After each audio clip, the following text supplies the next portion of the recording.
एक बार की बात है, किसी जंगल में एक चूहा रहता था।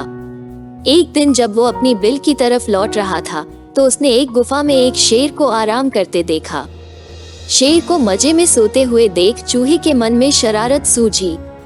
चूहा शेर की गुफा में जा घुसा और शेर के ऊपर चढ़ गया। वो शेर के ऊपर खूब उछल कूद करने लगा और उसके बाल खींचने लगा। चूहे की शरारतों से शेर की नींद खुल गई और उसने चूहे को दबोच लिया। चूहा बुरी तरह डर गया और रो रो कर शेर से विनती करने लगा कि शेर जी, मुझे मत मारो, मुझसे भूल हो गई, मुझे जाने दो। अगर आज आप मुझे जाने देंगे तो मैं आपके इस उपकार के बदले भविष्य में जब भी आपको किसी मदद की जरूरत होगी मैं आपकी मदद करूंगा। चूहे की बातें सुनकर शेर की हंसी निकल गई।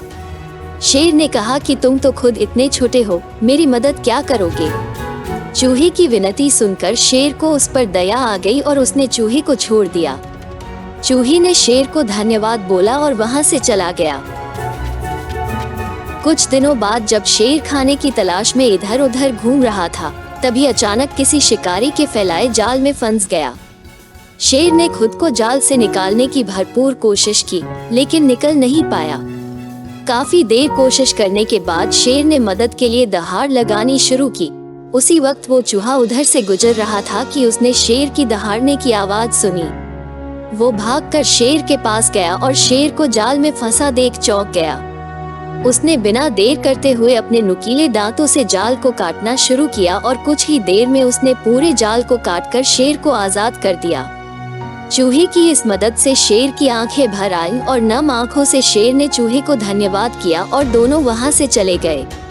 फिर शेर और चूहा अच्छे दोस्त बन गए। इस कहानी से हमें ये सीख मिलती है कि हमें सिर्फ शरीर के आधार पर किसी इंसान को छोटा या बड़ा नहीं समझना चाहिए। साथ ही हमें दूसरों की मदद करनी चाहिए, क्योंकि जब हम दूसरों की मदद करेंगे तभी कोई हमारी मदद के लिए आगे आएगा।